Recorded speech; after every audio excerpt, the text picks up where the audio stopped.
Hey everyone, hope you're doing great. Welcome back to my channel. In today's video, we'll dive into what if Deku was blessed by Hades and controlled the realm of the dead. Smash that subscribe button, and be sure to peek at the description below. Let's begin. The world was a cacophony of heat, screams, and the sickly sweet smell of burned sugar. Izuku Midoriya's sneakers were glued to the pavement, not by any villain's quirk, but by the sheer, paralyzing force of his own inadequacy. His heart hammered against his ribs like a trapped bird, each beat a frantic reminder of his powerlessness. Across the street, a monstrous entity of viscous green sludge churned and writhed, a grotesque parody of life. Heroes were holding civilians back, their own quirks proving useless. Kamui Woods was a fire hazard.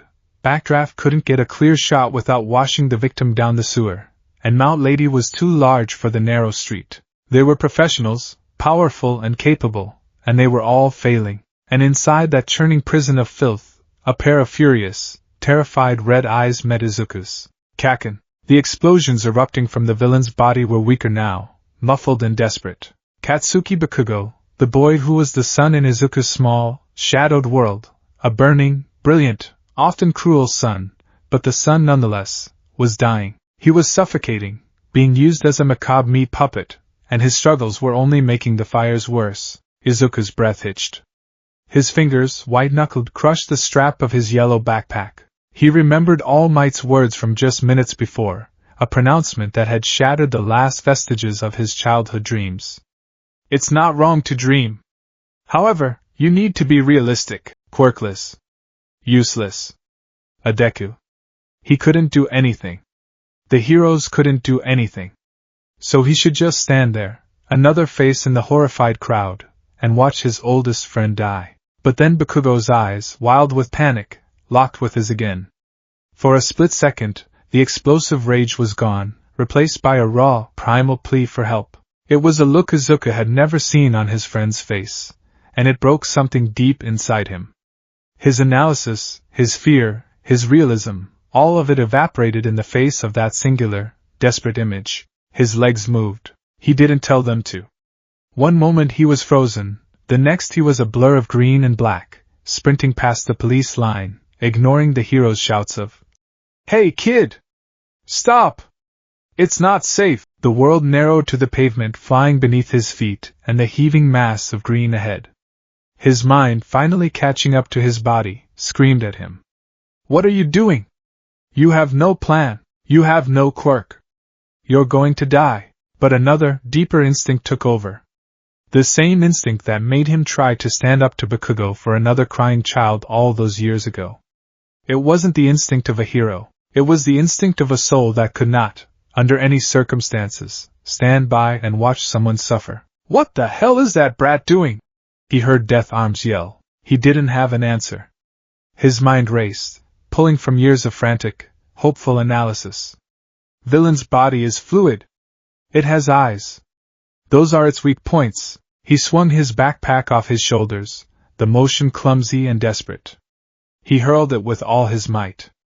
It spun through the air and struck the sludge villain directly in its massive, leering eye. The villain roared, a wet, gurgling sound of surprise and pain. For a priceless second, its grip on Bakugo loosened. Air. Bakugo gasped, a ragged, desperate intake of precious oxygen. "Deku? What the hell are you? I couldn't just stand there and watch you die!" Izuku screamed, his voice cracking with tears and terror.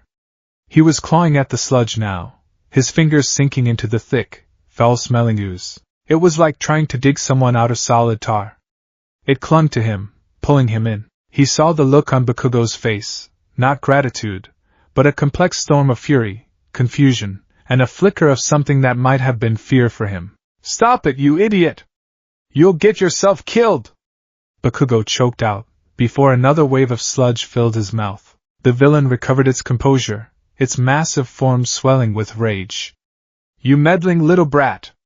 I'll just absorb you too!" A wall of green slime slammed into Izuku, knocking the wind from his lungs. It poured into his mouth, his nose, tasting of sewage and rot. It was cold, thick, and suffocating. The world, already a chaotic mess of sirens and fire, dissolved into a murky, silent green. His lungs burned, screaming for air they couldn't have. He clawed at his own face, at the slime, but his movements were sluggish, his limbs heavy. Darkness began to creep in at the edges of his vision. So this is it, he thought, a strange sense of calm washing over the panic. I couldn't save him. I'm just as useless as I thought. I'm sorry, Mom. His consciousness frayed. The burning in his chest became a distant ache. The panic thumping of his heart slowed, each beat a struggle. He wasn't just fading to black. He was feeling a pull, a cold, profound, an ancient presence was reaching for him from the precipice of oblivion. The world was gone. There was no sludge, no fire, no screams. There was only gray. A vast, silent, gray expanse that stretched into an infinite, featureless horizon. The ground beneath his feet was not ground, but a hard, cold nothingness that felt like packed ash from a long-dead star. There was no wind, no sound, no temperature save for a deep, pervasive cold that didn't chill the skin but seemed to sink directly into the soul. It was the cold of absolute finality. Izuku stood there, not as a boy in a school uniform, but as a shimmering, uncertain form of consciousness. He felt whole yet untethered. Before him, rising from the gray nothing, was a throne. It was carved from a single piece of obsidian so black it seemed to drink the non-existent light from the air.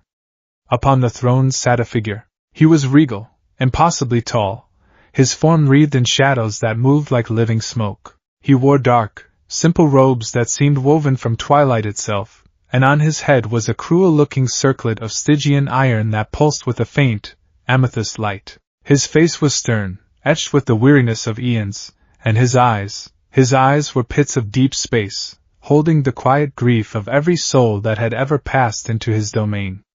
He was not evil. Izuku felt no malice from him, no cruelty. What he felt was an authority as absolute and unyielding as gravity. This was a king. The figure's gaze fell upon him, and Izuku felt the full weight of his own brief, insignificant existence. Izuku Midoriya. The voice was not spoken, but felt. It resonated in the very core of Izuku's being, a sound like stone grinding against millennia of silence. It was heavy, ancient, and devoid of warmth, yet it held a strange clarity. Izuku, or the soul form of him, trembled. He had no voice to speak, but his thoughts swirled in panic. Where am I? Who are you? Am I dead? You are on the threshold. The voice answered his unspoken question. The border between what is and what was. A place I know well. As for who I am, your ancestors had many names for me. The Unseen One, the Lord of Many. The Receiver of All. You may call me Hades, Hades. The name crashed through Izuku's mind with the weight of myth. The god of the underworld. The ruler of the dead. Fear, cold and sharp, pierced through his days. Fear is a currency for the living. It has no value here, Hades stated, his expression unchanging. I have not brought you here for judgment. I have brought you here for observation. The shadowy king leaned forward slightly, the cosmos in his eyes focusing on Izuku. I have watched the mayfly lives of mortals for ages. I have seen their endless cycles of ambition, love, and folly. I have seen heroes rise and fall, their souls bright sparks that flare and fade. But rarely, very rarely, do I witness a soul such as yours. Izuku's spectral form flickered in confusion. My soul? But I'm quirkless. I'm nobody. You misunderstand the calculus of a soul, Hades corrected, his tone flat and instructive. The world above is obsessed with quirks. With power. They measure a soul by its capacity to bend the world to its will. I do not. I measure a soul by its weight. By its texture. By its truth in the final moments. He raised a long, shadowy hand, and the gray expanse around them shifted. Izuku saw an image of himself, a ghostly replay of him running towards the sludge villain. When faced with your own mortality, with utter powerlessness, you did not flee. You did not bargain.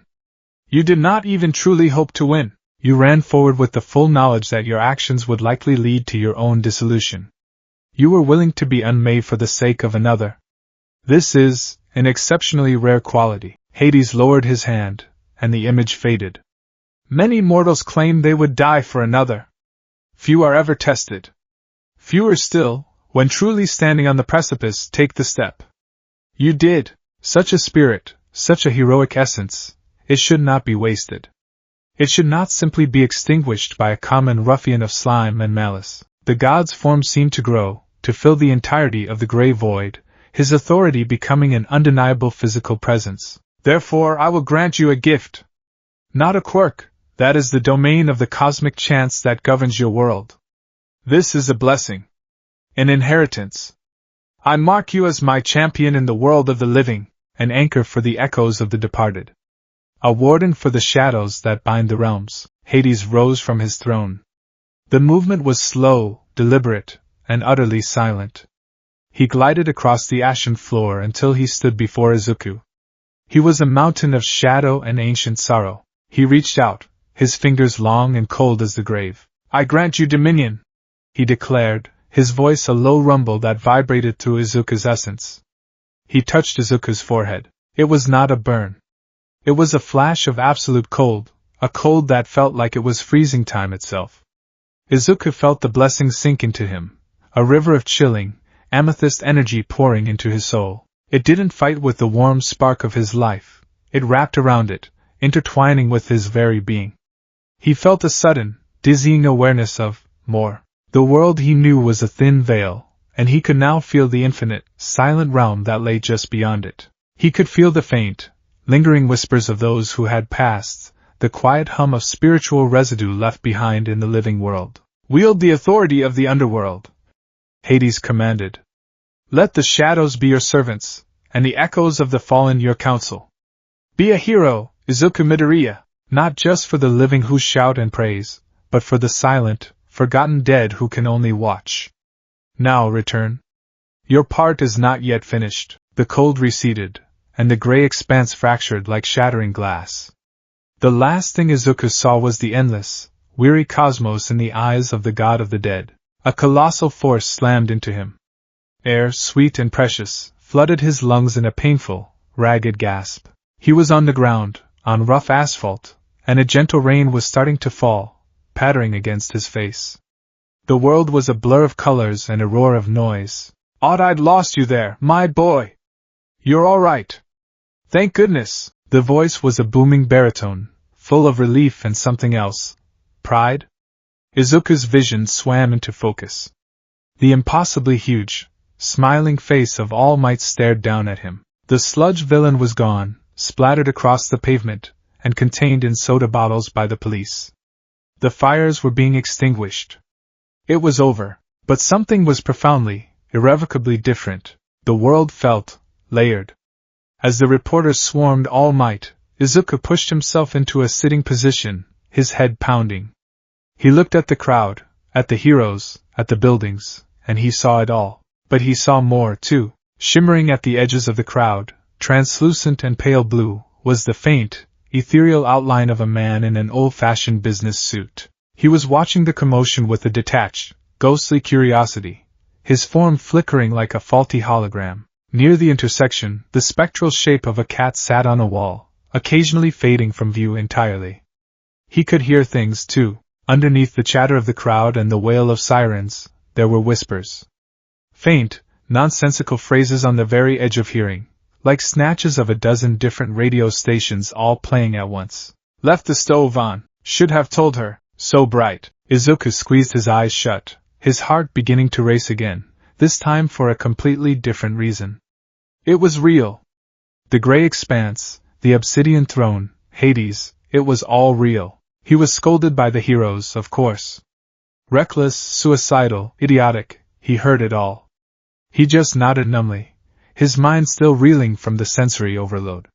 Then came Bakugo. Deku! He snarled, stomping over to him. Izuku braced himself for an explosion, for a torrent of rage. But it didn't come. Bakugo stared at him, his expression a chaotic mess of anger, and something else Izuku couldn't decipher. I didn't need your help. I didn't ask for it. Don't you ever think you can look down on me, you damn nerd. I had it handled. Got it? He turned and stalked away without another word. It was the closest to a thank you Izuku knew he would ever get. He watched him go, and for a second, he saw a faint, dark purple aura clinging to Bakugo's form, a residue of the profound fear of death he had just experienced. Izuku blinked, and it was gone. The walk home was a daze. The world was now a haunted landscape. He saw faint echoes everywhere, a woman waiting at a bus stop that no longer existed, a ghostly dog chasing a spectral ball in a park, all of them ignored by the living, all of them now screamingly obvious to him. The whispers were a constant, low hum in the back of his mind. He was so lost in his new, terrifying reality that he almost didn't notice the skeletal figure who zipped out from a side street. "I am here!" All Might boomed, before deflating into his emaciated form with a puff of steam. The conversation on the rooftop played out much as Izuku had dreamed it might, and in recent hours, dreaded it would.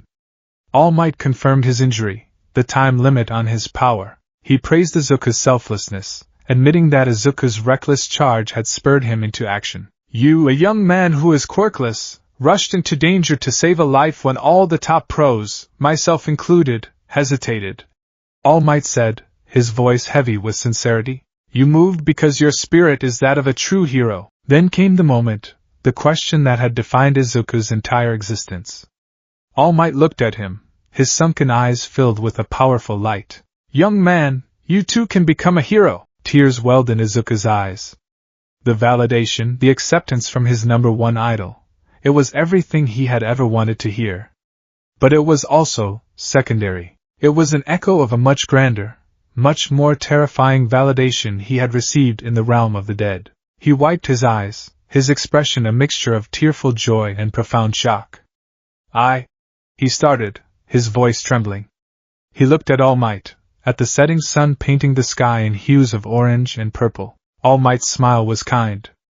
"It's a lot to take in, I know." Izuku shook his head. "No, it's not just that." He took a deep, shaky breath, trying to articulate the impossible. How could he explain? How could he tell his hero that he met a god in the moments he was suffocating to death? "When you asked me on that other roof, if I could be a hero without a quirk," Izuku trailed off, looking at his own hands. I think something already answered that for me." All Might's brow furrowed. "What do you mean, my boy? Did something happen after I left you?" Izuku hesitated. He couldn't tell him the whole truth. He sounded insane. But he could show him. Maybe just a little. When I couldn't breathe, I saw something, and when I woke up." He looked around, his eyes scanning the rooftop. He focused on the metal safety railing near the edge. He saw the railing, and he saw its long, dark shadow, stretched out by the setting sun. He focused on the shadow. He remembered the feeling of the blessing, the river of cold energy now settled deep within him. He reached out, not with his hand, but with his will. He pictured the shadow as something more than a lack of light. He pictured it as an extension of the cold, solid floor of the underworld. He reached his hand towards the railing, stopping a few inches above its shadow. "Something's different." He pushed his will into the shadow. For a moment, nothing happened. Then, All Might's eyes widened. The shadow beneath Izuku's hand darkened, congealing from a flat, two-dimensional shape into something with substance. It rose slightly from the ground, no longer just a silhouette but a small, solid black construct.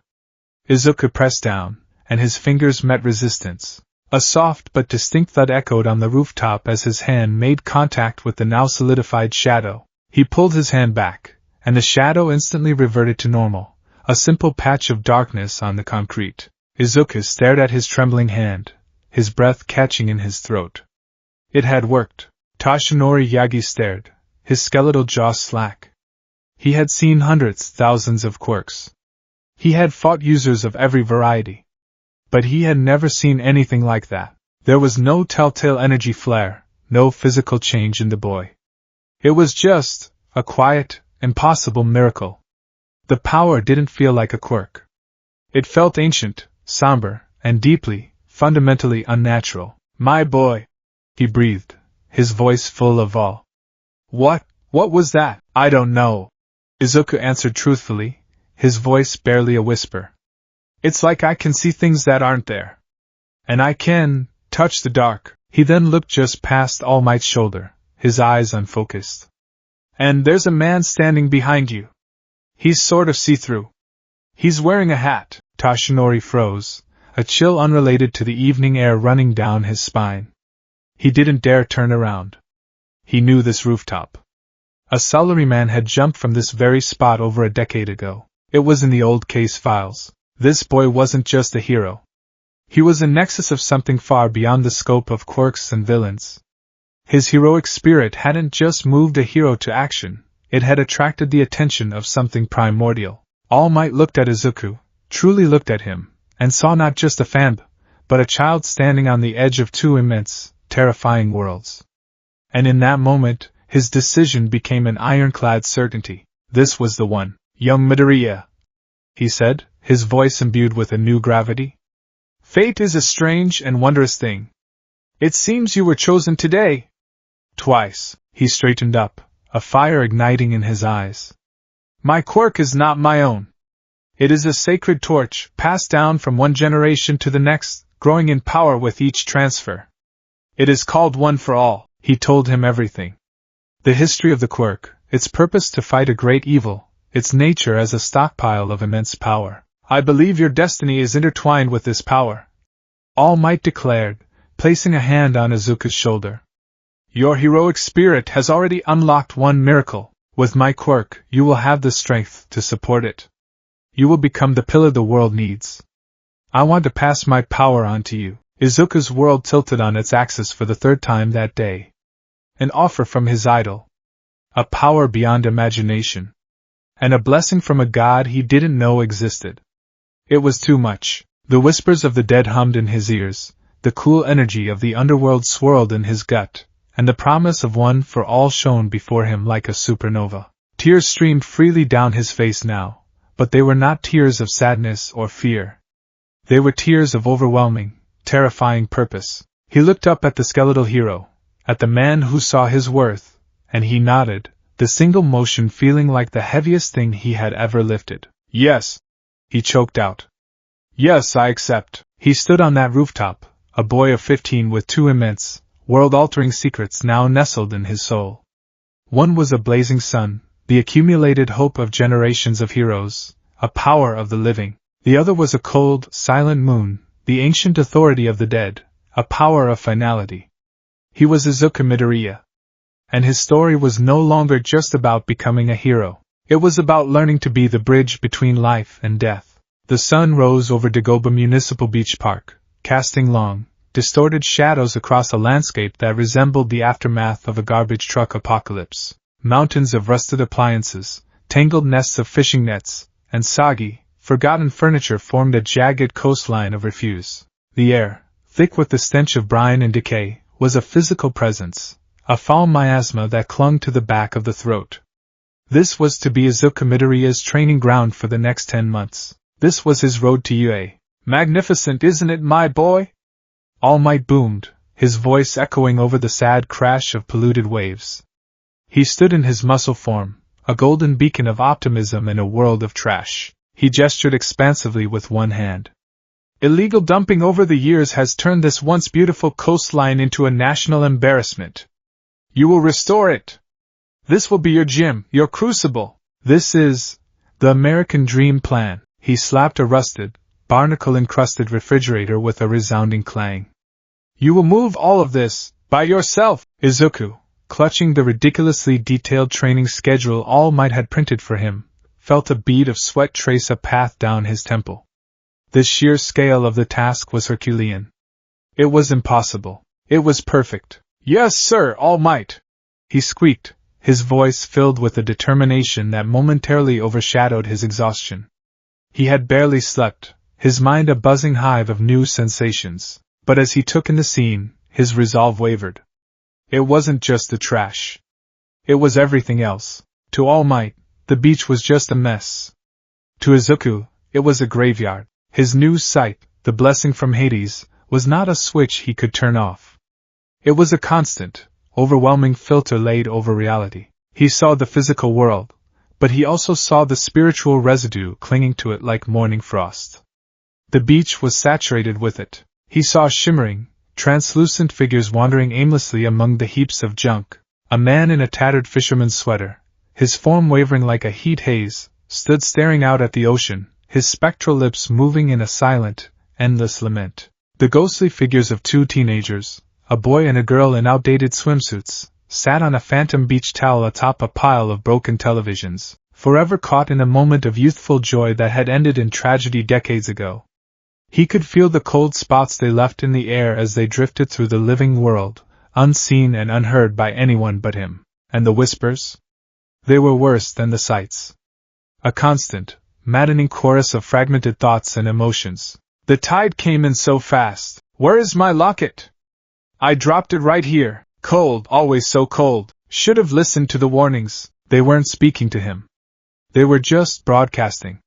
The last dregs of consciousness, the echoes of strong emotions imprinted on the location of their demise. They were drawn to the faint, amethyst glow of the underworld's authority that now resided in his soul, like moths to a chilling, purple flame. All right, my boy. Let's start with this old fridge, All Might announced, oblivious to Izuku's inner turmoil. Give it a pull. Izuku shook his head, trying to clear the spiritual static. He gripped the handle of the refrigerator. He planted his feet. He pulled. His muscles screamed, his spine felt like it was going to compress into a single vertebra, and the fridge didn't move so much as groan in protest. Ha! Not so easy, is it? All Might chuckled. Your body is still a vessel unfit for my power. We must build you from the ground up. Every muscle must be forged in effort, and so the grueling regimen began. Days bled into weeks. Izuku's routine was brutal. Wake before dawn, run to the beach, haul trash under All Might's tutelage until his limbs felt like lead, go to school in a daze of exhaustion, come home to study, and collapse into a fitful sleep haunted by whispers and phantoms. His body was changing. The soft, rounded edges of a boy who spent his life hunched over notebooks were slowly being carved away, revealing the lean, wiry muscle of an athlete beneath. But his mind was fraying. The constant sensory assault was taking its toll. He'd get debilitating headaches that felt like ice picks behind his eyes. He'd flinch at shadows that weren't there, or rather, that only he could see. He'd lose focus mid-sentence with All Might, his attention snagged by the sorrowful wail of a spirit only he could hear. Tashinori Yagi, in his skeletal form, watched with growing concern. He saw the boy's progress, the way he was gaining strength and stamina, but he also saw the dark circles under his eyes, the way his gaze would often drift to empty spots in the air. Young Midoriya, he said one afternoon, after Izuku had dropped a heavy bundle of scrap metal because he'd suddenly flinched, staring at a spot where a ghostly child was chasing a spectral seagull. You seem distracted. Is this too much for you? We can adjust the schedule. Izuku flinched again, this time at being addressed. And no! It's not that, All Might, I promise. I'm just tired. I'm not sleeping well.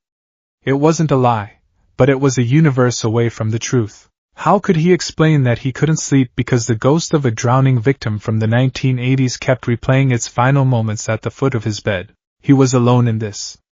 All Might could build his body, but he had no one to teach him how to govern a fledgling kingdom of the dead. His breaking point came a month into the training. It was a storm-swept evening, the sky a bruised purple and the waves crashing violently against the shore. The storm seemed to agitate the spirits, whipping them into a frenzy. The whispers were a roar, the apparitions more solid, their emotions more potent. Izuku was trying to secure a massive, rusted engine block with a rope, his body aching and his mind screaming. A particularly strong spirit, a man who looked like he'd been a sailor, his face a mask of spectral fury, drifted right up to him. His ghostly form was crackling with a cold, blue energy. The whisper wasn't a whisper anymore. It was a shout directly in Izuku's mind. The sea takes. It always takes. The psychic impact was a physical blow. Izuku cried out, stumbling back and tripping over a pile of debris. He landed hard, his head cracking against a piece of driftwood. The world swam. The roar of the living storm and the roar of the dead became one unbearable shriek. He curled into a ball, pressing his hands over his ears as if that could stop the noise inside his own head. It's too much. I can't do this.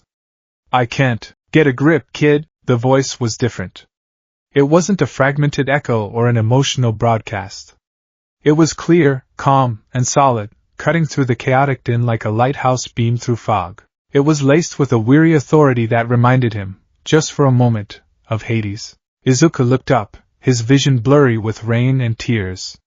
Standing a few feet away, partially translucent but more defined than any spirit he'd seen before, was a man. He was tall and lean, with sharp features and tired eyes. He wore the tattered remnants of a hero costume, a dark blue bodysuit with silver lines that looked like constellations, and a high collar. His short, dark hair was plastered to his spectral forehead. He wasn't glowing or shimmering erratically. He was just there. A solid if see-through presence. "You're drawing them in," the spirit said, his voice a low baritone. "Your soul is like a bonfire in the dark to them. The lost, the confused, the angry, they all flock to it. If you don't learn to shield it, they'll drive you mad." Izuku stared, dumbfounded. You can talk?" The ghost offered a wry, tired smile. "Most of us can, if we have a reason to. Most of them," he gestured to the frenzied spirits swirling in the storm, "are just loops of memory. Echoes. But some of us stick around with a bit more of ourselves intact. Call it a strong will. Or unfinished business." He knelt, his form becoming slightly more transparent as he passed through a rusted car door. "You're the new anchor, aren't you?" I felt the shift. The old king has chosen a champion in the living world for the first time in centuries. Izuku's jaw dropped. You know about Hades?" "I know the feel of his authority. It's the one thing you don't forget over here," the man said. He extended a translucent hand. "The name's Kaido Soren. My hero name was the Skypiercer hero, Nimbus. A tsunami got me, right here on this beach, about 15 years ago. I was trying to get a family to higher ground." He looked out at the churning ocean, a flicker of ancient pain in his eyes. "Looks like I never left my post." Izuku, still sitting on the wet sand, could only stare. "A spirit. A pro-hero's spirit. A guide." "You're overwhelmed," Soren stated simply. "You're trying to listen to every voice at once. It's like trying to drink from a fire hose. You need to learn to filter. To focus." "How?" Izuku's voice was a desperate plea. "The power you feel inside you, the cold river from the Ahem." "Old King," Soren explained. "It's not just a beacon. It's a muscle. You can control its output. Right now, you've got it cranked to full volume. You need to learn to turn it down. Close your eyes. Feel that energy in your core. Don't push it away. Just gather it. Pull it inward. Imagine you're building a wall of silence inside your own soul." Izuku squeezed his eyes shut. He did as he was told, focusing past the screaming in his head, past the ache in his body, and found it, the deep, cold well of amethyst energy. He pictured it not as a radiating light, but as a dense, quiet star at his center. He pulled, willing it to stop broadcasting, to just be. Slowly, miraculously, the roar of 1,000 whispers began to fade. It didn't vanish, but it receded, becoming a low, distant hum, like traffic on a faraway highway. The overwhelming pressure in his skull lessened. He opened his eyes. The storm still raged, but the spectral forms were less defined, their frenetic energy dampened. The furious sailor was now just a sorrowful, drifting shape. Izuku could still see them, still feel them, but they were no longer screaming for his attention. "Better?" Soren asked, an approving nod in his posture. Izuku let out a breath he didn't realize he'd been holding for a month. "Yeah, a lot better." He felt a fresh wave of tears, but these were tears of relief. "Thank you, Soren-san." Thus began the second, secret part of his training. By day, All Might trained his body. In the quiet moments, in the evenings, and when All Might was away, Kaido Soren trained his soul. Soren became his spectral sensei. He taught Izuku how to erect mental shields, how to focus his perception to listen to a single spirit's story, and how to project a sense of calm to soothe the more agitated echoes. He explained the unspoken rules of his new existence. Most spirits were harmless, trapped in loops of their final moments. Some were more aware, like him, lingering due to conviction or regret. And a very few, Soren warned, were dangerous, malevolent shades twisted by hate, who could try to influence the living. Izuku's authority as Hades' champion, he explained, gave him dominion over them all, if he only knew how to wield it. One evening, as Izuku struggled to lift one end of a half-buried bus, his muscles straining to the point of failure, Soren floated beside him. "You're doing it the hard way," the ghost hero said casually. "This is the only way." Izuku grunted, his face red with exertion. "I have to get stronger, for all." "Yes, for your living power," Soren acknowledged. "But you have another power. The one from the underworld. It's not just for seeing ghosts. It is the power of shadow. Of endings. Of the silent, immense strength that underpins everything." "Why aren't you using it?" Izuku stopped, panting. "Using it? How? To talk to ghosts?" Soren shook his head. "The blessing made you an anchor between realms. You can pull more than just perception from the other side. You can pull its substance. The shadows cast by the living world are thin places.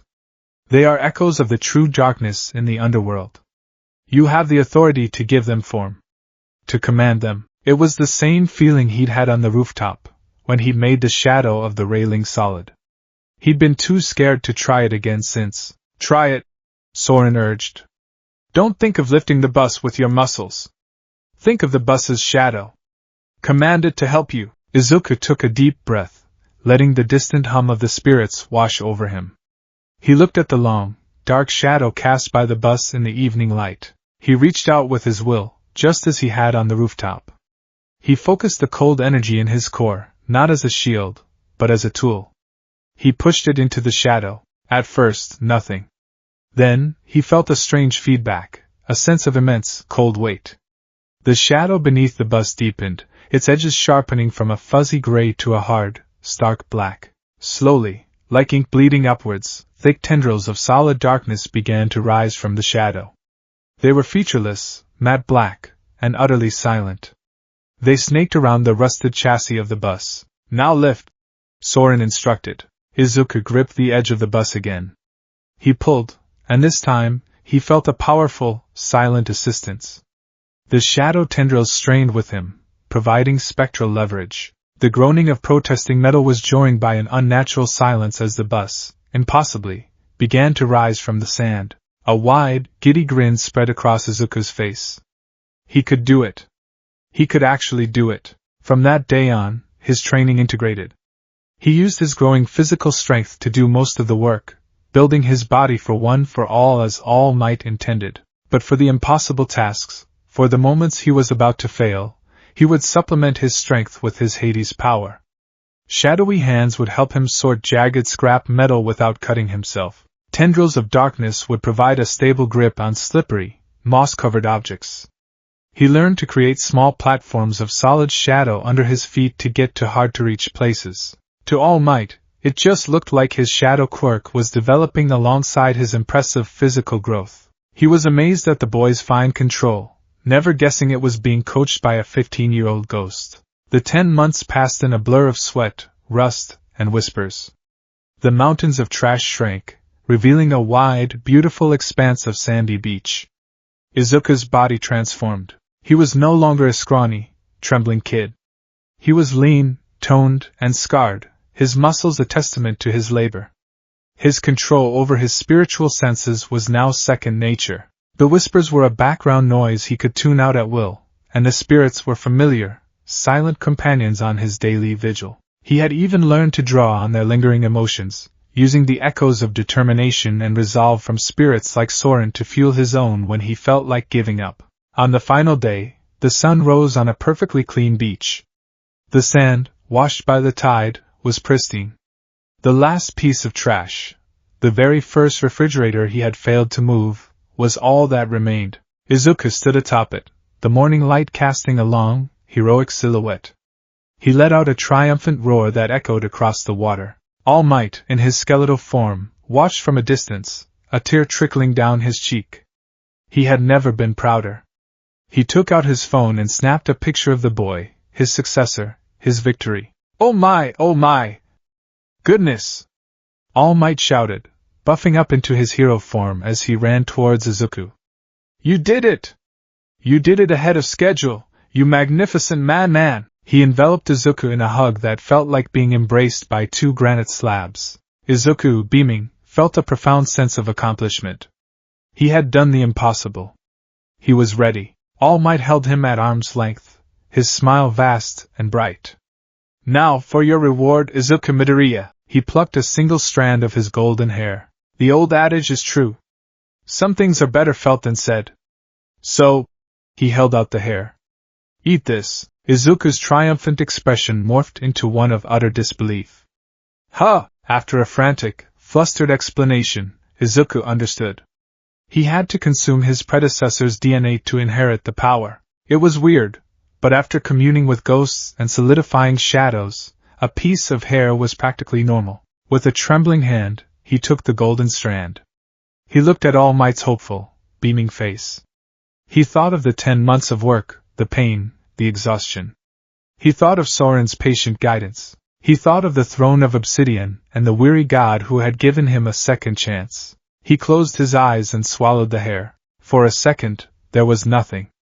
Just the strange texture on his tongue and then, ignition. It started as a spark in his stomach, a feeling of vibrant, sun-hot energy.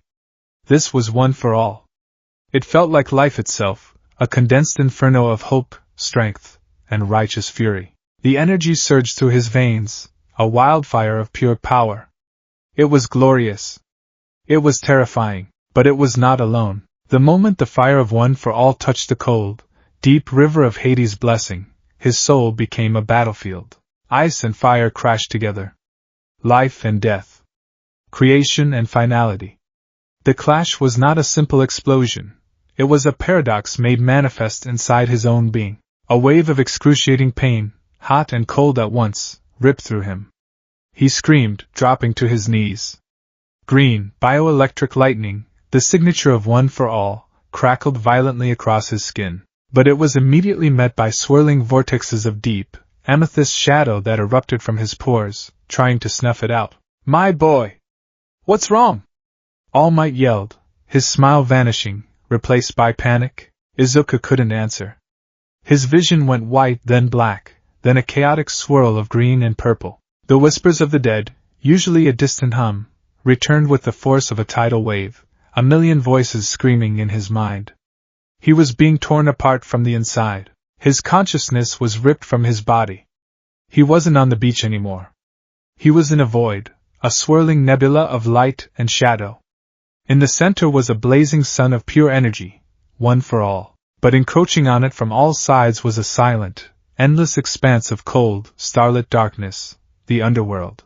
And in the chaotic space between them, he saw them. They weren't the faint embers All Might had described.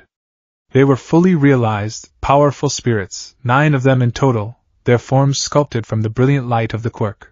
A man with wild black hair, another with a scarf covering his face, and a woman, with a kind face, a beauty mark, and dark hair tied in a ponytail. They were staring, not at him, but at the roiling amethyst darkness that had come with him. Their expressions were ones of pure shock and disbelief. The woman, Nana Shimura, floated forward.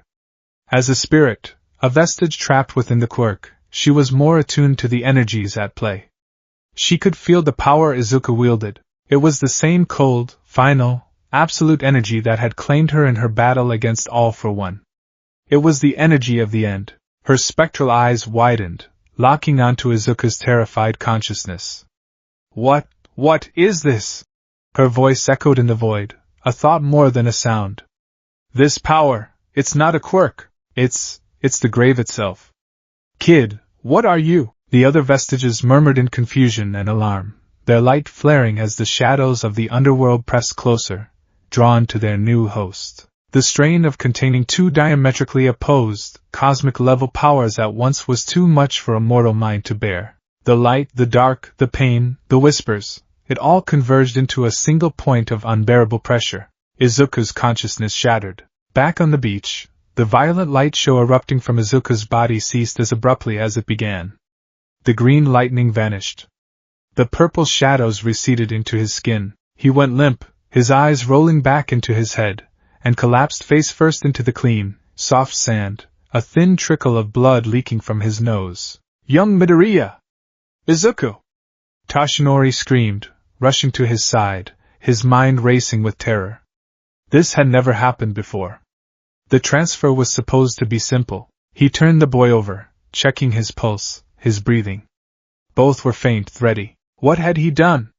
What kind of power had he just unleashed inside this poor, chosen boy?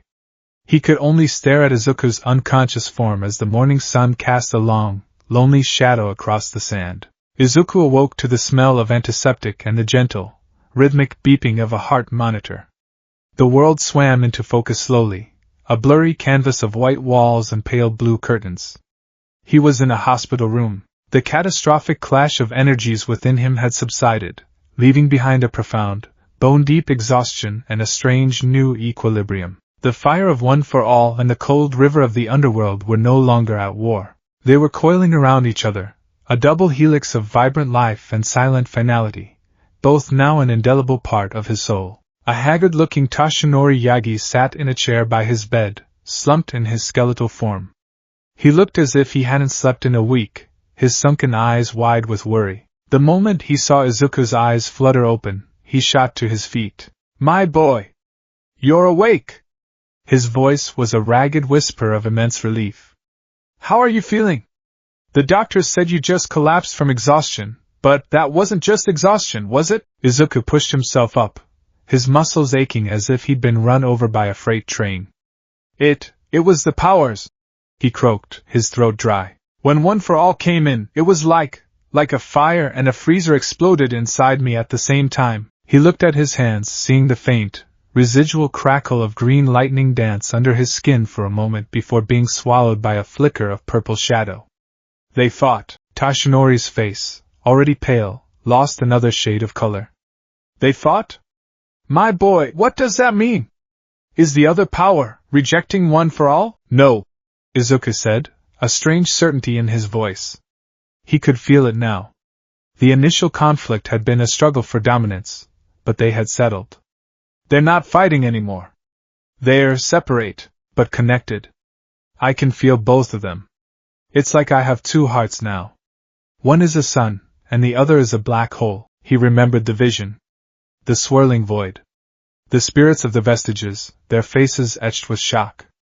And the woman, Nana Shimura, her eyes filled with a terrifying recognition. He knew, with a certainty that chilled him, that he couldn't just use One for All the way All Might had. A full-powered, 100% smash might not just break his bones, it might shatter his soul, reigniting the war within him. He had to be smarter. He had to be a scalpel, not a sledgehammer. The day of the UA entrance exam arrived cloaked in the nervous energy of 10,000 aspiring heroes. Izuku stood before the colossal gates of the academy, a single hopeful student in a tidal wave of confidence and exotic quirks.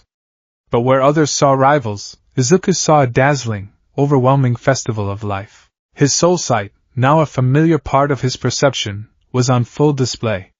The crowd wasn't just a mass of bodies, it was a breathtaking aurora of spiritual energy. Every student was a unique flame. He saw a boy with engines in his legs whose soul burned with a bright, rigid, cobalt blue light of pure order and discipline. He saw a girl with pink skin whose spirit was a cheerful, effervescent magenta flare, bubbling with excitement. And then he felt a presence so intense it was like staring into the sun, a miniature, contained explosion of angry, orange-white energy. "Bakugo, out of my way, Deku!" Kaken snarled, shoving past him without a second glance.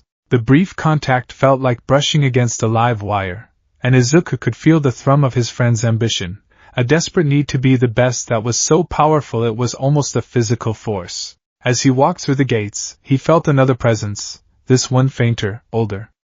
The ghost of a former UA student in an old-fashioned uniform floated through a wall near the entrance, a sad, nostalgic smile on his face as he watched the new generation arrive. Izuku gave a subtle, respectful nod, an acknowledgement only he could make.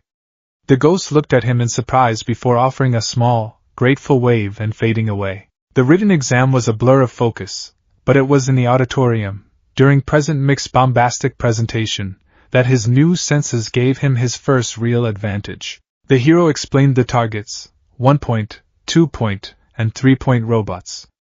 As he spoke, schematics of the machines flashed on the screen behind him. Izuku didn't just see the diagrams. He could feel the concept of them. And what he felt was a void. Unlike the living students around him, who were brilliant sparks in his perception, the robots were holes in the spiritual tapestry of the world. They had no soul, no life force, no echo. They were empty vessels of metal and wiring, animated by cold electricity. To his soul sight, they were fundamentally wrong, a discordant note in the symphony of life, and that wrongness made them stand out more clearly than any targeting sensor could. And try to avoid the zero-pointer. It's more of an obstacle you should flee from. As he headed to his designated battle center, the boy with the engine legs, Tenya Ida, he'd learned, tried to admonish him for muttering, but Izuku barely noticed. He was too busy feeling the thrum of hundreds of souls, all buzzing with anticipation for the trial to come. It was the complete opposite of the quiet, sorrowful hum of the dead he had grown accustomed to on Dagobah Beach. This was the roar of the living. The massive gates of Battle Center B slid open, and the world exploded into motion. While everyone else hesitated for a split second, Izuku was already moving. He could feel them. Dozens of cold, empty voids moving through the artificial city. Okay, plan, he thought, his heart hammering in his chest. No 100% smashes. I can't risk the backlash. Low percentage one for all for mobility. Underworld power for offense and control. Balance. I have to maintain the balance. A one-pointer lunged from around a corner, its single red eye glowing. To the others, it was a surprise attack. To Izuku, its spiritual void had been screaming its location for the last 10 seconds. He pushed off, letting a mere 3% of one for all flow into his legs. It was just a taste of the power, but it was enough. Green lightning, faint as static, flickered around his calves as he shot forward with a speed that defied his frame. He wasn't breaking his bones, but he was moving faster than anyone would expect. He slid to a stop just in front of the robot. Instead of punching, he slammed his palm against the asphalt. Emerge! He whispered, the command a breath of cold air. The shadow beneath the robot writhed. Four thick, inky black tendrils of solidified darkness erupted from the ground, silent and swift as snakes. They were not living things, but constructs of pure, cold finality. They pierced the robot's chassis in 4 different places, severing circuits and crunching metal. The robot's red eye flickered and died. It slumped over, impaled and inert. 1 point. A grin flashed across Izuku's face. It worked. It actually worked. He didn't waste a moment celebrating. He could feel more voids converging. A 2-pointer and another 1-pointer rolled down the street. He needed to handle them both. Distraction, he thought, remembering Soren's lessons on shaping underworld energy. Give them something else to look at. He focused, pulling on the ambient gloom in a nearby alleyway. He gave the energy a rudimentary shape, a command. A silent, spectral form shimmered into existence beside him. It was a humanoid silhouette made of translucent gray smoke, with no discernible features save for a vague shape. A shade. It was unnerving, silent, and possessed a chilling aura, but it was just a puppet. Go! He commanded. The shade drifted silently towards the 2-pointer. The robot's sensors, programmed to track movement and humanoid shapes, immediately identified it as a target. It swiveled its cannon, firing a volley of rubber bullets that passed harmlessly through the spectral form. While it was distracted, Izuku was in motion.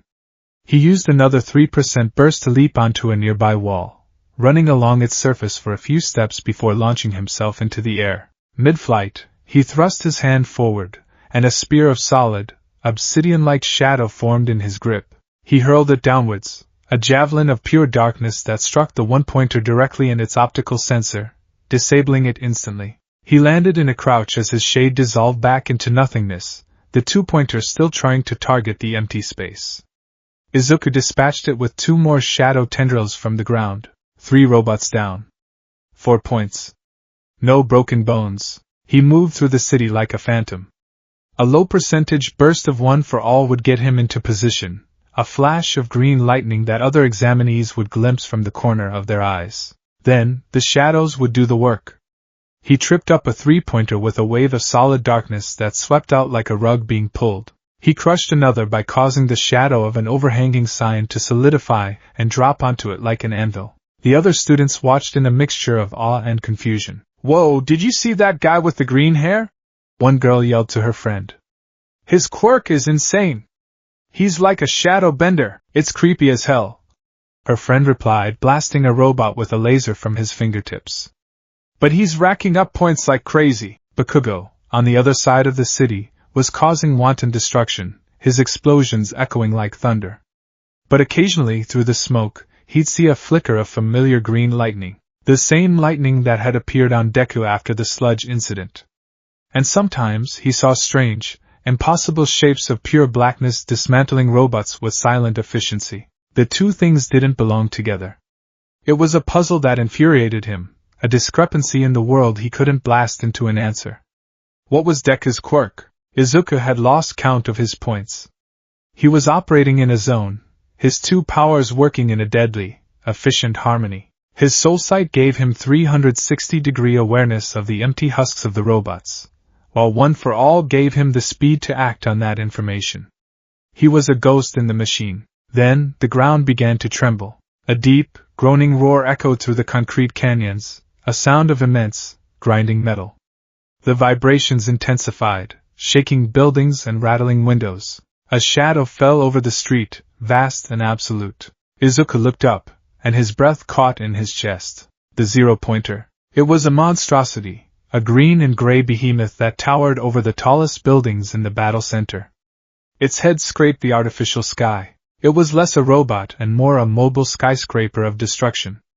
Every other student had the same thought: run. The crowd of examinees turned and fled, a panic stampede away from the sheer, overwhelming scale of the obstacle. Izuku, his instincts screaming the same thing, started to turn. Ow! A small cry of pain cut through the chaos. Izuku's head snapped back. Lying on the ground, her leg trapped under a large piece of rubble dislodged by the robot's emergence, was the girl with the warm, bubbly, pink soul. Ochako Uraraka. Her spiritual light, once so bright and cheerful, was flickering with fear and pain. She looked up at the descending fist of the zero-pointer, her eyes wide with terror. The world went silent. The fleeing students, the groaning metal, the distant sirens, it all faded away. All Izuku could see was a kind person in trouble. All he could feel was her terror. The same instinct that had made him run towards the sludge villain, the very same heroic spirit that had caught the attention of a god, took hold. His fear vanished, replaced by an ice-cold resolve. He wasn't running away. He was running towards. His legs, powered by a surge of One for All, blurred beneath him. But he knew a punch wouldn't be enough. The robot was too big, too powerful. Even if he used 100% and shattered his arm, he might not be able to stop its momentum. He needed to do more. He needed to hold it down. He skidded to a stop about 50 feet from the robot's massive leg, right between the machine and Uraraka. He ignored her shocked gasp. He ignored the shadow of the colossal fist descending upon them. He slammed both of his palms flat against the cracked asphalt. He didn't just reach for the shadows this time. He reached deep, past the thin veil of the world, and pulled on the authority of the underworld itself. He channeled the cold, immense, and unyielding power of Hades' blessing, not as a tendril or a spear, but as a proclamation. "Hold!" he screamed, the single word resonating with an ancient, sepulchral power. The ground around the zero-pointer erupted. Not with dirt and rock, but with a chilling, amethyst light that bled from the cracks in the street. Then they came, erupting from the pavement like the skeletal fingers of a buried titan, dozens of massive, spectral hands made of solid, obsidian-like bone clawed their way into the living world. They were huge, some as large as cars, and they moved with a silent, inexorable purpose. They latched onto the zero-pointer. Bony hands wrapped around its ankles, its knees, its torso. The robot, which had been moving with unstoppable momentum, shuddered to a halt with a deafening screech of stressed metal. It strained against the spectral grip, its motors whining at maximum capacity, but it was held fast. It was an impossible sight, a titan of modern technology being chained down by an army of ancient, skeletal ghosts. The descending fist froze, mere feet above Izuku's head. He had his opening. Now, for the living power. He poured One for All into his legs, A full 10% this time, pushing past the safe limit. The green lightning exploded around him, crackling violently. His muscles screamed in protest, but they held. He crouched low, coiling like a spring, and then he leaped. He shot into the air like a cannonball, a green comet ascending towards the robot's head. He drew back his right arm, channeling the same 10% into it. The power was immense, a raging sun contained in his limb. He saw the faceplate, the target. This wasn't a desperate, flailing punch. This was a precision strike. Delaware! Smash! His fist connected with the robot's head. The sound was not a simple crash, but a deafening, explosive boom that shattered every window for 3 blocks. The robot's head crumpled inward like a tin can, and a shockwave of pure force blasted outwards. The metal titan, already held fast by the spectral hands, went completely limp, its single red eye flickering out for good. Izuku was suspended in the air for a moment, his arm and both legs screaming with a blinding, white-hot pain. They were broken. He knew it instantly. Gravity reasserted itself, and he began to plummet towards the ground. Not like this, he thought through a haze of agony. He couldn't afford more injuries. With his remaining focus, he reached out with his other power. A wide, circular net of solid black shadow instantly formed below him, stretching between 2 buildings. He fell into it, the dark construct catching him with the firm but gentle give of a firefighter's rescue net. Just as he was caught, he saw Uraraka, now free from the rubble, push herself up and slap his back. A wave of pink energy washed over him, and the gut-wrenching sensation of falling ceased. He was weightless. He floated gently just above the shadow net, his broken limbs dangling uselessly. The buzzer sounded, signaling the end of the exam. Izuku's world dissolved into a pinpoint of pain as unconsciousness finally claimed him. In a darkened observation room high above the city, the mood was one of stunned silence.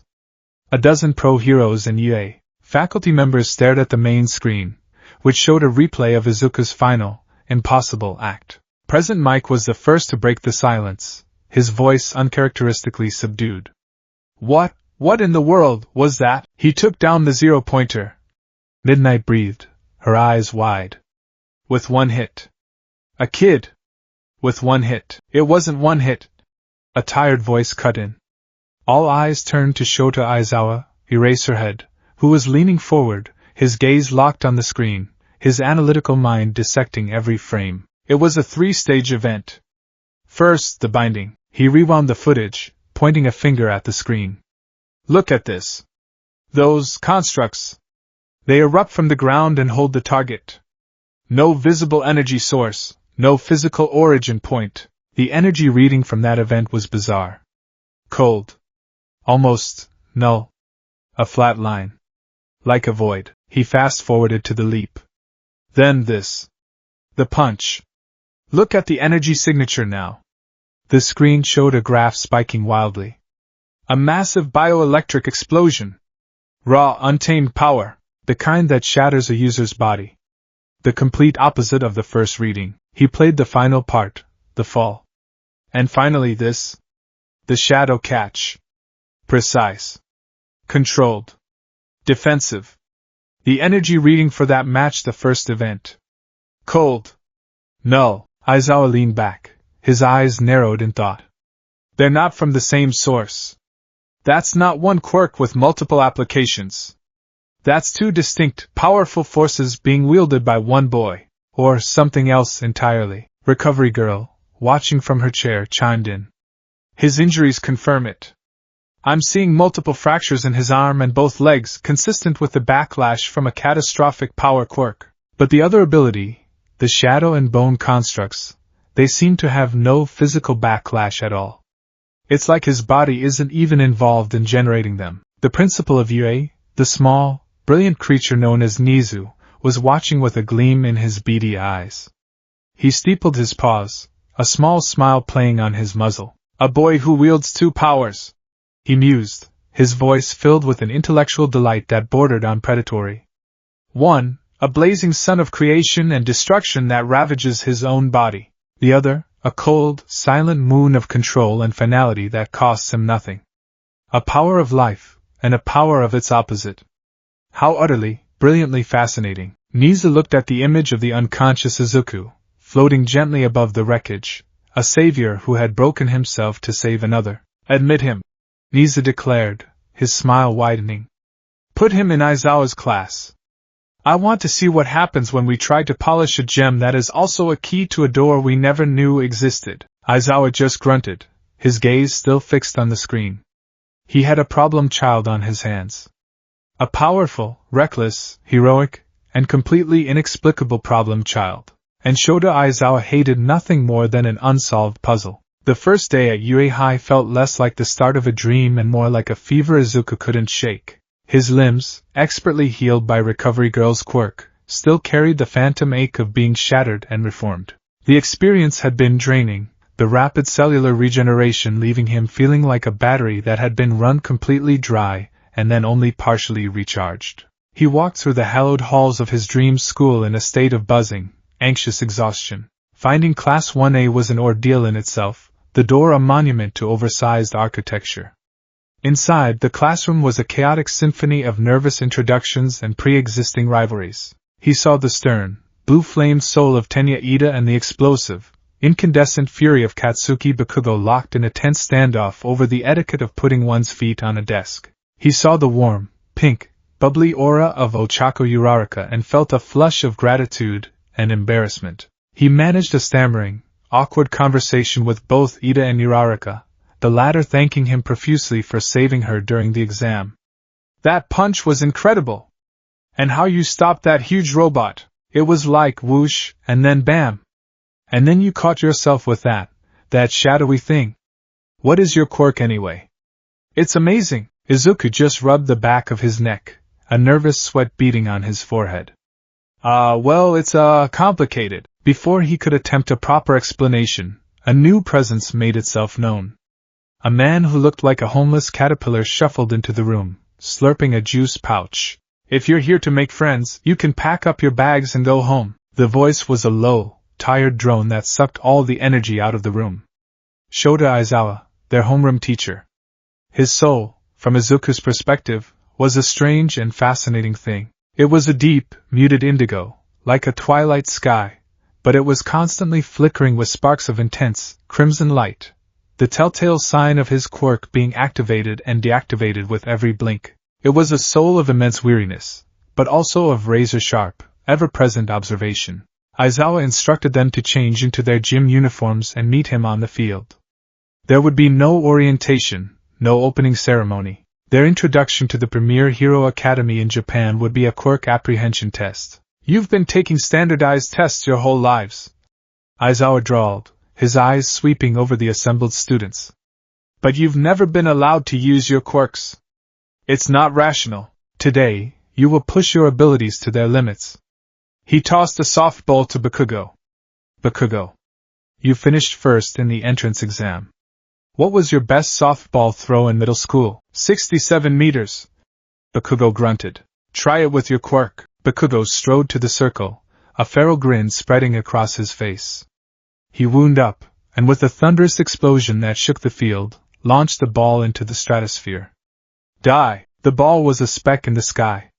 Aizawa's device beeped. 705.2 meters. The class erupted in cheers and exclamations of excitement. This was going to be fun. Fun? Aizawa's voice turned dangerously cold.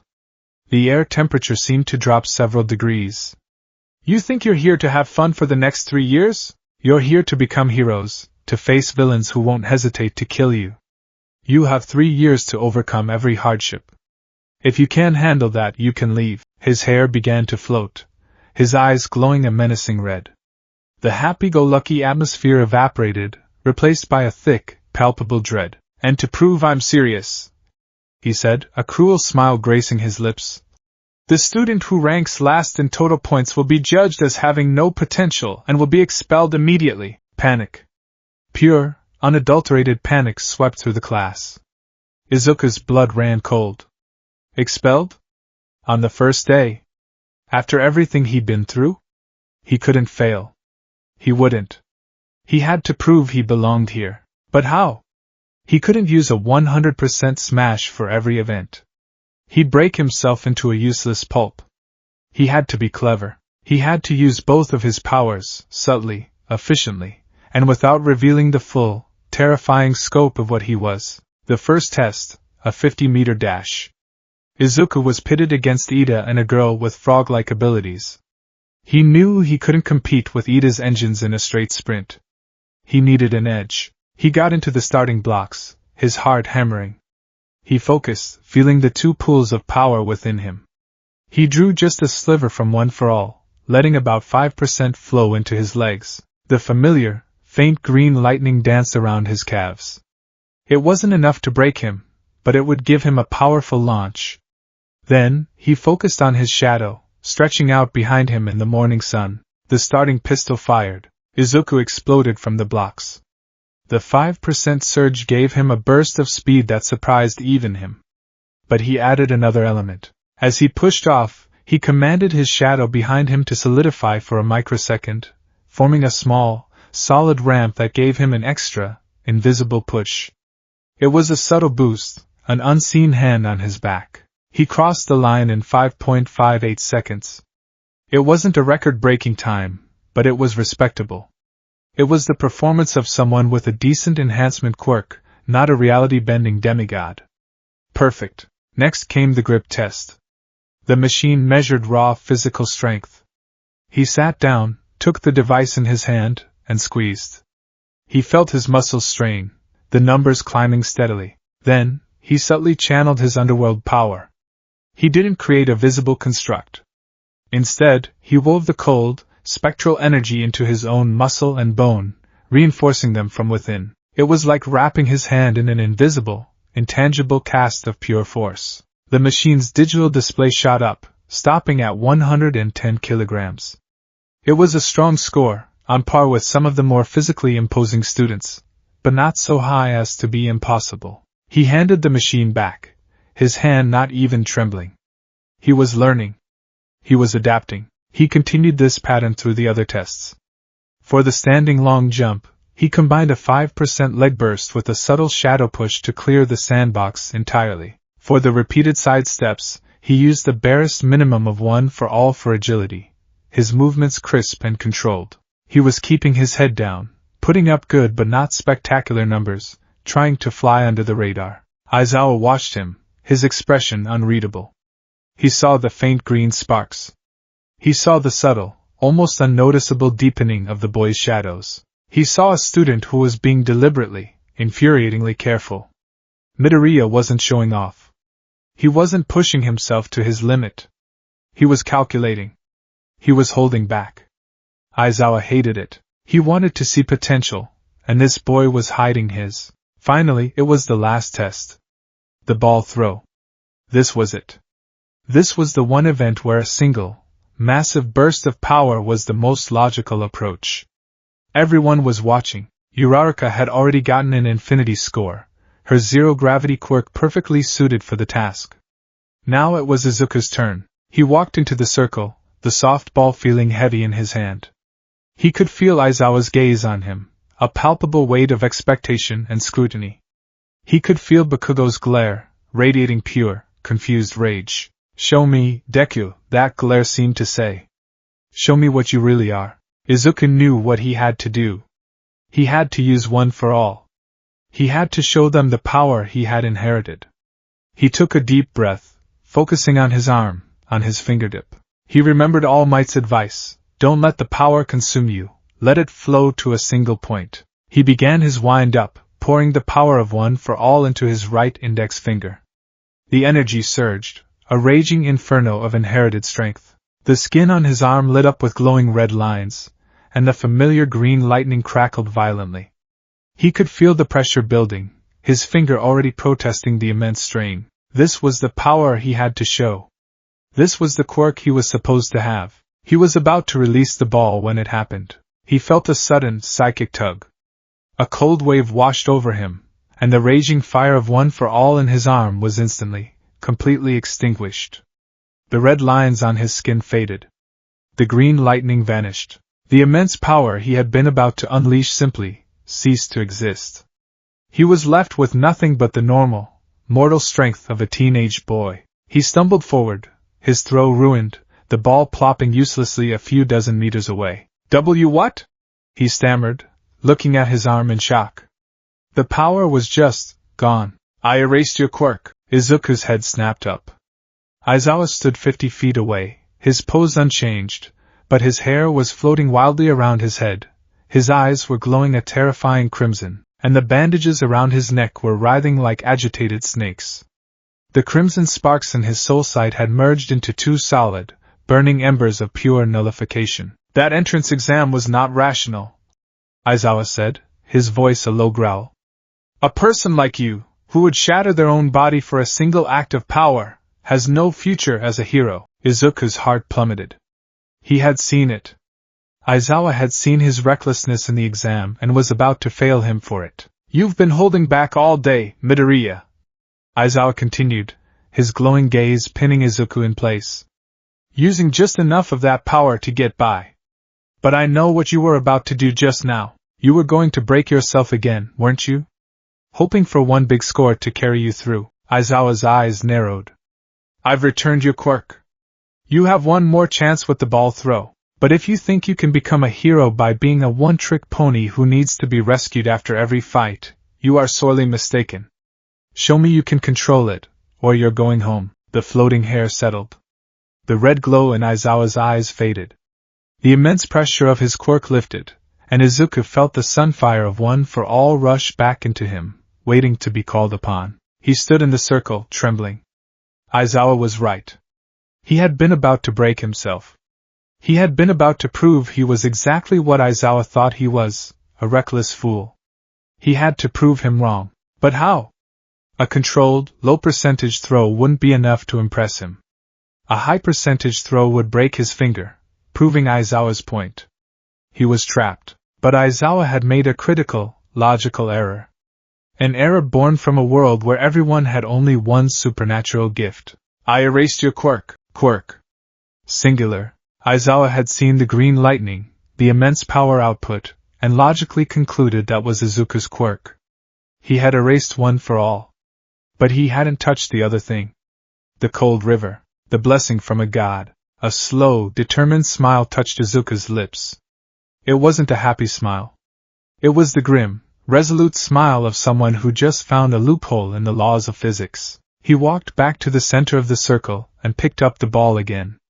He could feel Aizawa's gaze on him, waiting, judging. He could feel the entire class holding their breath. He took his stance, but this time, he didn't try to call on one for all. He let that blazing sun lie dormant within him. Instead, he reached for the cold, silent moon. He reached for the power that came not from a lineage of heroes, but from the quiet, eternal kingdom of the dead. Midoriya, what are you doing? Aizawa's voice was sharp, impatient.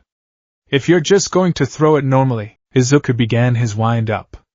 His eyes, which usually shone with a bright, emerald green, began to glow with a different light. It was a deep, chilling, amethyst color, a light that seemed to absorb the warmth from the air around him.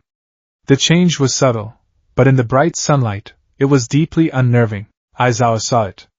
His own eyes widened, and he instantly activated his quirk again. His hair flew up, his eyes blazed red. He focused his full, undivided power on the boy in the circle. The full force of erasure, a power that could nullify even the most godlike quirks, washed over Izuku Midoriya. He felt it. He felt the familiar, cold tug on his soul. He felt the dormant sun of one for all being suppressed, locked away in a metaphysical box. Aizawa's power was absolute, but the amethyst light in Izuku's eyes did not flicker. It did not fade. In fact, as the nullifying pressure of erasure washed over it, the purple glow intensified, burning with a cold, defiant fire. The shadows around Izuku's feet deepened, clinging to his sneakers like pools of ink. Aizawa froze, a flicker of genuine shock, and perhaps even fear, crossing his face. It wasn't working. It wasn't working. He was staring at Izuku with his quirk at maximum output, and the boy was still manifesting a supernatural phenomenon. It was impossible. It defied every rule he knew. Izuku felt one for all being suppressed, and it was liberating. With the raging fire temporarily caged, he could pour all of his focus, all of his will, into his other half. The balance was no longer an issue. He whispered a single word, a word that felt ancient on his tongue, a word he hadn't been taught but had somehow always known. It was a word of command, spoken in the silent language of the underworld. The air in front of his outstretched hand shimmered and distorted. A construct of pure, solid darkness began to form. It wasn't the crude tendrils he had used before. This was an elegant, perfectly formed spectral weapon. It was a javelin, about 4 feet long, crafted from a material that looked like polished obsidian but absorbed the light in a way that made it seem more like a hole in reality. It hummed with a silent, cold power. He wrapped his fingers around the spectral javelin, placing the softball at its base. The class, who couldn't see Aizawa's quirk in action, just saw their teacher staring intently as Izuku manifested a bizarre black spear out of thin air. "What the hell is that?" Kaminari whispered. "Is that part of his enhancement quirk?" Kirishima asked, his eyes wide. Bakugo just stared, his knuckles white. First, he was quirkless. Then he had a simple power quirk, just like All Might. And now he was summoning ghost spears? The inconsistencies were piling up, driving a wedge of pure rage and confusion into his soul. "What are you, Deku?" Izuku didn't use strength to throw. He didn't need it. This wasn't a physical act. It was an act of will. He mimicked the motion of a javelin thrower, a graceful, powerful arc. As he brought his arm forward, he didn't throw the javelin. He willed it to go. The spectral javelin, with the softball nestled at its end, shot forward. It made no sound. No sonic boom, no rush of wind. It simply moved. It tore through the air in a silent, perfect arc, a streak of absolute black against the blue sky. It flew with an impossible velocity, climbing higher and higher until it was just a dark speck, and then it was gone. The javelin dissolved back into nothingness a moment after it left his hand, but its momentum was fully transferred to the ball. Izuku stood there, his arms still outstretched, the amethyst light in his eyes slowly fading back to their normal green. He wasn't in pain. He wasn't tired. He felt calm. Centered. Aizawa's device, forgotten in his hand, beeped loudly. He looked down at it, his face a mask of disbelief. 705.3 meters. He had beaten Bakugo's explosive throw by 1/10 of a meter.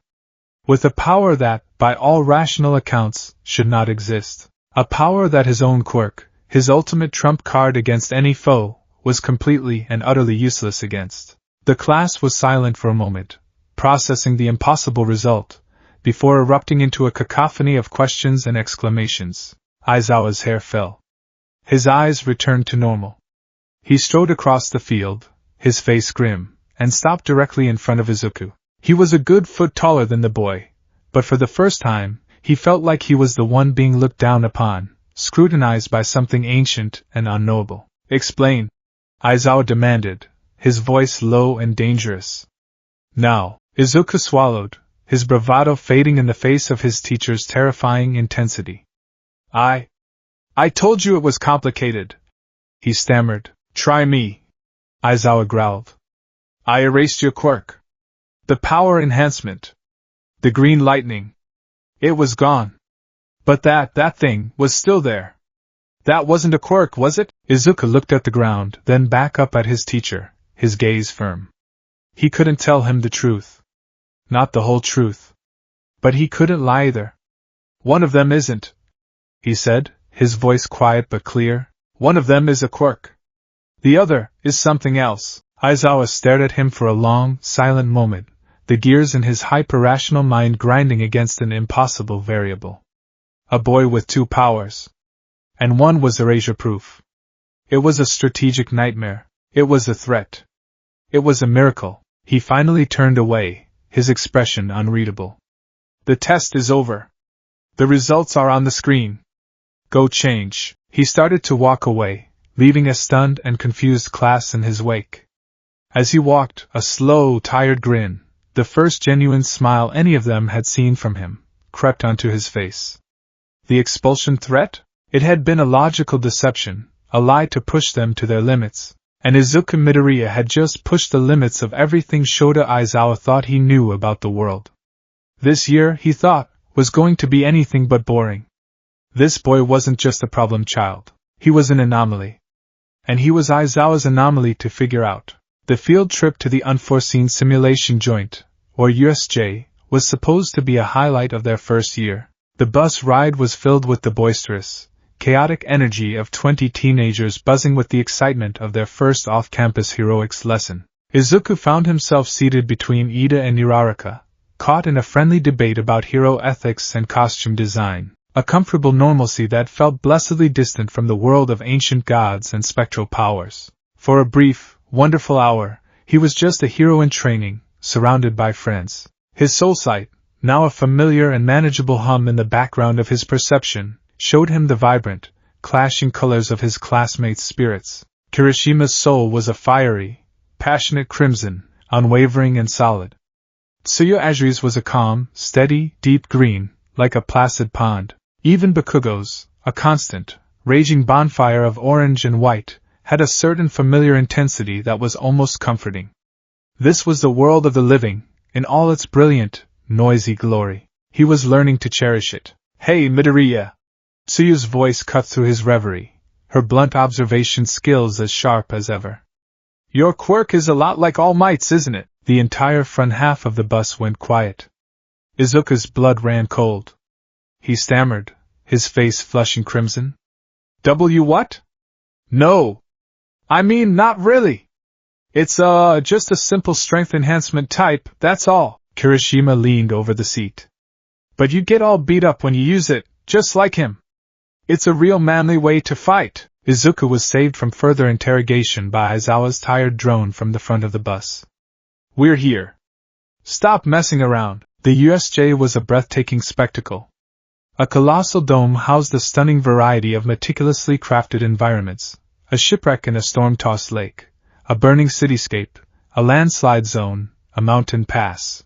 It was a hero's playground, designed to test their skills against any disaster imaginable. Standing at the entrance to greet them was the Space Hero, 13, their other instructor for the day, their quirk, Black Hole, a terrifying and awe-inspiring force of nature. 13 began their lecture on rescue work, on using their powers to save lives rather than just to fight villains. It was a message that resonated deep within Izuku's core, aligning perfectly with his own instincts. As the hero spoke, Izuku's gaze drifted around the massive facility. He saw the shimmering, translucent forms of a few lingering spirits, a construction worker who must have had an accident during the dome's creation, a faint echo of a scientist from a past experiment. They were faint, peaceful, and almost unnoticeable. The USJ was, spiritually, a remarkably clean slate. Until it wasn't. It began as a flicker in his perception, a sudden, jarring dissonance. A pinprick of darkness appeared at the center of the plaza, near the fountain. It wasn't a shadow.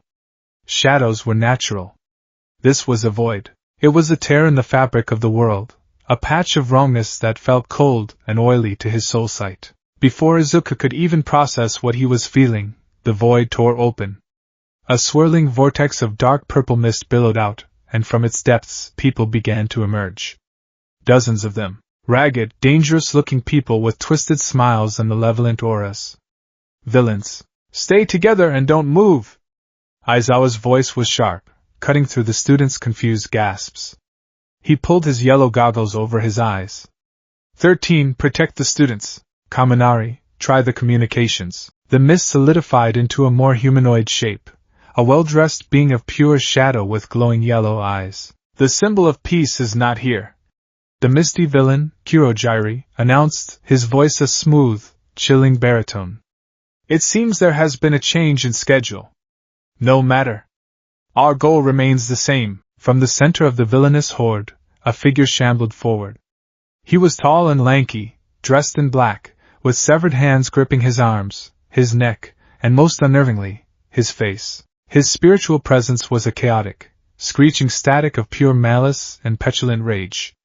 It was like staring at a soul that was actively trying to claw itself to pieces.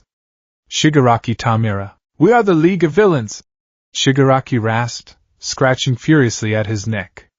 "And we are here to kill All Might." The sheer audacity of the statement hung in the air, a chilling promise. Before anyone could react, Kurojairi's misty form exploded outwards, enveloping the students in a disorienting, purple-black fog. Scatter and be killed! His voice echoed around them. The world dissolved into a chaotic swirl of purple. Izuku felt a gut-wrenching lurch, as if the ground had fallen away from him. When his vision cleared, he was no longer on the entrance platform. He was airborne, plummeting towards the churning water of the shipwreck zone. He twisted in midair, a gasp escaping his lips. Below him, also falling, were Mineta and Tsuyu. The water was teeming with villains, their souls flickering with predatory intent. Instinct took over. He couldn't use one for all. The backlash would leave him helpless in the water. He reached for his other power. He thrust his hands downwards, and a wide, circular platform of solid black shadow materialized beneath them, catching all three of them just inches above the waves. It held firm, a stable, inky black raft in the middle of the hostile water. "Midoriya-chan, Karo," Tsuyu said, her composure remarkably intact. "That was a quick save." Mineta was less composed, sobbing and screaming about how they were all going to die. "They don't know our quirks," Izuku said, his mind racing, analyzing the situation. His soul sight gave him an incredible advantage. He could feel every single villain in the water around them, their positions as clear as dots on a radar. They scattered us to isolate us and take us on with superior numbers, assuming they'd have a type advantage. They put Tsuyu here because she's a frog. They put me and Mineta here because they don't know what we can do. A villain with a shark-like mutation lunged from the water, his jaws snapping. Izuku didn't even flinch. He simply raised a hand, and a thick tendril of solid shadow erupted from the bottom of their raft, lashing out like a whip. It wrapped around the shark villain's torso and, with a powerful tug, slammed him headfirst into the side of the shipwreck with a sickening crunch. The villain went limp, his predatory aura sputtering out. "Whoa!" Mineta whispered, his terror momentarily replaced by awe. "They think this is their element," Izuku said, his eyes glowing with a faint amethyst light. "But the water is dark. The depths are my domain." He knelt, pressing his palm flat against their shadow raft. He closed his eyes, extending his senses, his will, into the murky water below. He wasn't just sensing the villains' souls now. He was commanding the darkness around them. The villains, who had been cautiously circling, began to charge. They thought they had the advantage. They were wrong. From the deep, dark water beneath them, spectral hands of cold, solidified shadow began to rise. They were silent, swift, and utterly terrifying. One villain found his ankles grabbed by an intangible, freezing grip. He was yanked under the surface before he could even scream, a trail of bubbles his only epitaph. Another was ensnared by shadowy ropes that wrapped around his limbs, dragging him down into the crushing dark. The villain's confident smirks turned to panicked shrieks. They were being hunted by the water itself. Within 30 seconds, the entire group of villains in the shipwreck zone was either unconscious or bound in spectral chains at the bottom of the lake. "All right," Izuku said, standing up, his expression grim. "Let's get back to the entrance. Mr. Aizawa is in trouble." He propelled their shadow raft towards the central plaza. As they got closer, the sounds of a truly desperate battle reached them. Aizawa was a whirlwind of controlled chaos, his capture weapon flying, his erasure quirk flickering as he took on dozens of villains at once. He was a master of his craft, a logical, efficient fighter, but he was outnumbered. Horribly outnumbered. And then Izuku saw it. The thing standing beside Shigaraki. It was a monster. A hulking beast of exposed muscle and dark purple skin, its brain visible through a cracked, bird-like skull. It was a terrifying sight to the naked eye. To Izuku's soul sight, it was a blasphemy. The Noma had no soul. Where every living thing, even the most wretched villain, had a spiritual flame, a unique signature, the Noma was a gaping, howling void. But it wasn't an empty void like the robots had been. It was worse. It was a mangled, stitched-together patchwork of stolen life forces. Izuku could feel the faint, screaming echoes of a dozen different souls trapped within its form, their identities shredded and repurposed into this monstrous puppet. It was a walking, breathing desecration of the natural order of life and death. The sight of it sent a wave of physical nausea through him, a deep, instinctual revulsion from the core of his Hades-given power. The underworld did not abide such things. Shigaraki cackled, a dry, grating sound. He's the anti-symbol of peace, Eraserhead. The bioengineered monster, Nomu. Aizawa fought valiantly, but the Nomu was too strong, too fast. It caught him, and the sickening sound of snapping bones echoed across the plaza. Izuku, Tsuyu, and Mineta arrived at the edge of the water just in time to see the monster smash Aizawa's head into the concrete. Shigaraki turned, his red eyes landing on the three students. He seemed to look right through Tsuyu and Mineta, his gaze locking onto Izuku. A strange, confused expression crossed his face from behind the hand mask. You! He rasped, taking a step forward. He sniffed the air theatrically. You smell of the grave. You smell, old. Like a dusty, forgotten tomb. His head tilted, a gesture of unnerving, childlike curiosity. What a nasty, unpleasant quirk you have. Izuku's blood ran cold. Shigaraki wasn't just looking at him. He was sensing his connection to the underworld. Nomu, Shigaraki said, his tone bored. Kill the frog and the grape. But bring the smelly one to me. I want to see what makes him tick. The Nomu moved. It was a blur of unnatural speed, its massive form covering the distance between them in an instant. Time seemed to slow down. Izuku saw its huge, powerful fist swinging towards Tsuyu's head. There was no time for shadows. No time for planning. There was only time for raw, untamed, living power. He shoved Tsuyu out of the way, positioning himself between her and the monster. He poured everything he had into his right arm. Not 5%.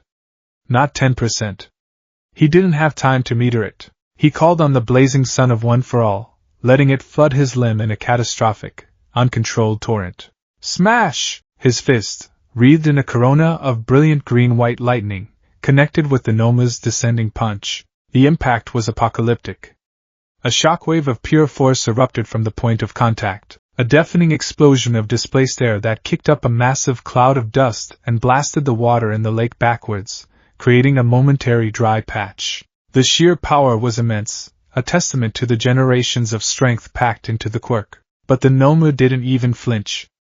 It absorbed the entirety of Izuku's 100% smash as if it were a gentle breeze. Izuku, on the other hand, felt his arm disintegrate.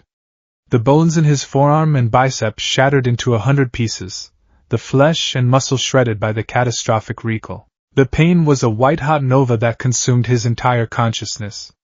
He was blown backwards, tumbling through the air like a ragdoll. Through a haze of agony, he saw the Nomu, completely unharmed, turn its attention back to a terrified Tsuyu and Mineta.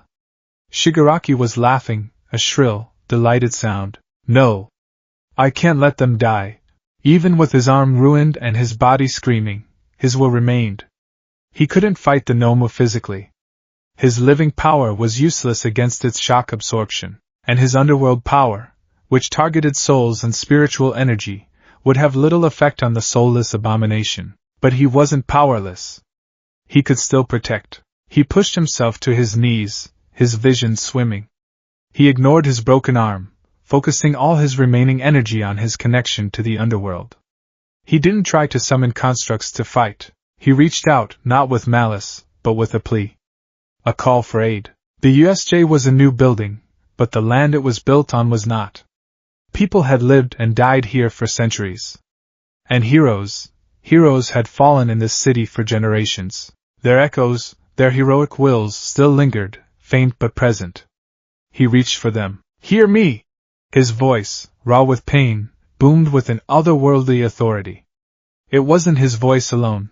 It was layered with 100 deeper, older tones. A wave of cold, amethyst energy pulsed out from him. In the Grand Plaza, the air began to shimmer. Faint, translucent forms began to rise from the concrete. They were not the mindless, sorrowful shades from the beach. These were different.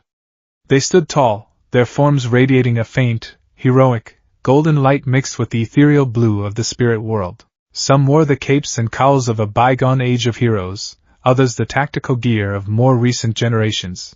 They were the spirits of fallen pro-heroes, their lingering wills drawn to Izuku's desperate call, their sense of duty transcending even death itself. They didn't attack. They were ghosts, their ability to interact with the physical world limited. But they could stand. They could form a wall. A shimmering, translucent barrier of heroic spirits materialized between Nomu and the other students. Dozens of ghostly figures stood shoulder to shoulder, their expressions grim and determined, a silent, spectral phalanx of protectors. The villains, who could not see the spirits clearly, just felt a sudden, bone-deep chill. They saw a strange, shimmering distortion in the air and felt an overwhelming sense of being judged. Shigaraki stopped laughing, his skin crawling. What is this? What is this disgusting feeling? The Nomu, a creature of pure physicality with no soul to be intimidated, paused for a fraction of a second, its simple brain unable to process the strange barrier in front of it. That single second of hesitation was all that was needed. Boom! The main doors of the USJ were blasted off their hinges, sent flying inwards by a force that was both legendary and utterly furious. A figure stood in the doorway, silhouetted against the bright sunlight. He was not smiling. Have no fear, students! All Might's voice boomed, but it was not his usual cheerful, heroic tone. It was a low, rumbling thunder of pure, undiluted rage. For I am here. He moved faster than the eye could see, a blur of red, white, and blue. In an instant he had crossed the plaza, scooped up the injured Aizawa, and deposited him near the students, who were still protected by the spectral wall of heroes. He moved so fast, he passed right through the ghostly figures, causing them to flicker like disturbed candle flames.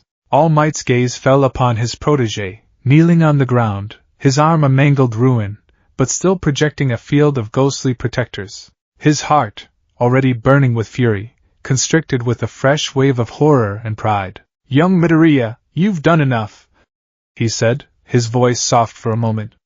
Then his gaze hardened as he turned to face Shigaraki and the Nomu. Now it's my turn. We've been waiting for you, hero. Shigaraki hissed, scratching his neck with frantic energy. Finally! The final boss. The battle that followed was the clash of titans. All Might and the Nomu exchanged hundreds of blows in the span of a few seconds, their fists creating thunderous sonic booms that cracked the very dome of the USJ. It was a fight of impossible speed and strength.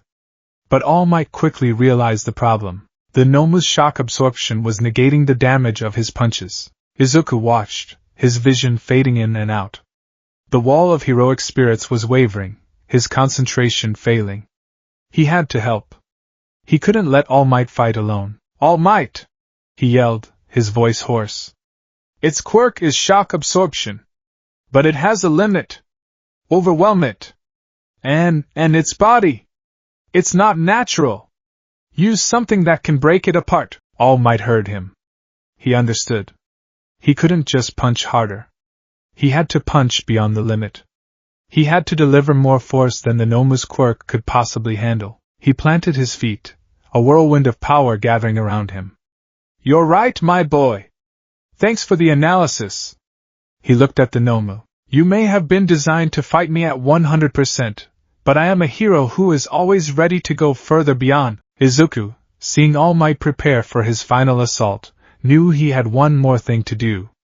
He couldn't fight, but he could hinder. He focused the last dregs of his underworld power, not on summoning spirits, but on the shadows at the Nomu's feet. As All Might charged, Izuku's was shot across the plaza. The shadow beneath the Nomu writhed and solidified, lashing upwards like thick, black chains. They wrapped around the monster's ankles and knees, not with enough force to hold it, but enough to disrupt its footing for a fraction of a second. It was an anchor, however small, tying the unnatural beast to the natural ground. The Nomu stumbled. It was an almost imperceptible falter, but for a hero moving at All Might's speed, it was a gaping opening. Plus, Ultra! All Might's final punch was not just a punch. It was a statement.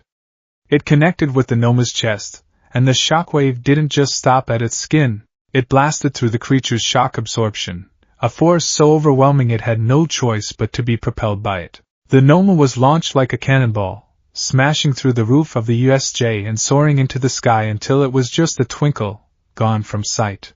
The resulting updraft was so powerful it nearly blew everyone off their feet. The battle was over. The anti-symbol of peace had been defeated. All Might stood amidst the devastation, steam pouring from his body, his time limit utterly spent. Shigaraki was having a tantrum, screaming and scratching, his plan in ruins. The other villains were either unconscious or being rounded up by the other pro-heroes who had just arrived. Izuku finally let go. The wall of heroic spirits looked at him, their expressions a mixture of pride and solemn respect, before they gave a collective, ghostly nod and faded away into nothingness. The last of his strength left him, and he collapsed, the world finally going dark as the face of a worried All Might swam above him. He had survived, and he had protected his friends, with the combined power of both the living and the dead.